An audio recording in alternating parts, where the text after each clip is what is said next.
I was first diagnosed officially with interstitial lung disease in 2015 at the age of 46. I had been married 1 year, almost to the day, when we started going through the whole diagnosis.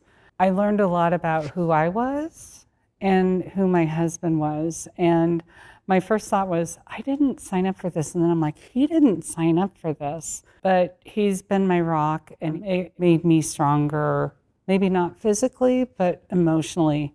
As part of my illness and being diagnosed, I went on permanent disability. So for me, as a person who has worked her whole life and contributed, that took a lot for me to come to terms with. And in hindsight, it's been one of the best things I can do, because my health is my first priority.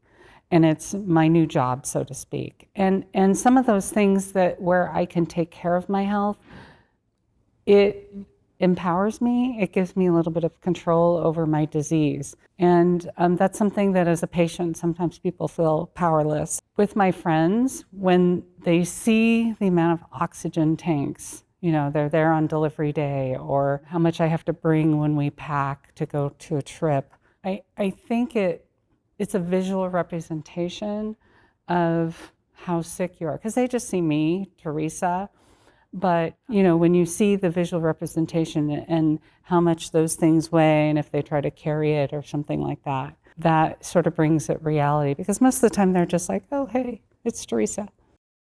When you wear the oxygen, it's a sign, right? But people have come up to me in the grocery store, and they're like, you're so brave. I'm like, well, what do you mean? It's like, well, my mother, my father, my sister, they won't go out with the oxygen. They're too embarrassed by it. And that made me sad.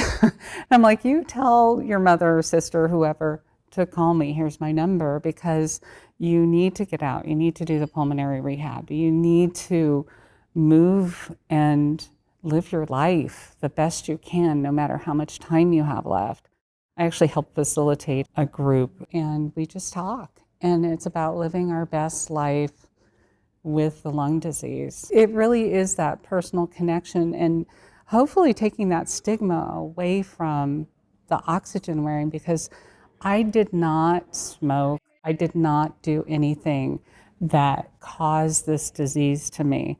And this is my superpower. I can live my best life with it. Every person, every doctor that I've come in contact, clinicians, researcher, student that I've come in contact with, care. Everyone here cares. They want to make a difference. There are smart people who care a lot that are figuring things out. And that fills me with so much hope. But I think it's very scary. There's so much good coming through the pipeline right now for my specific disease and for others.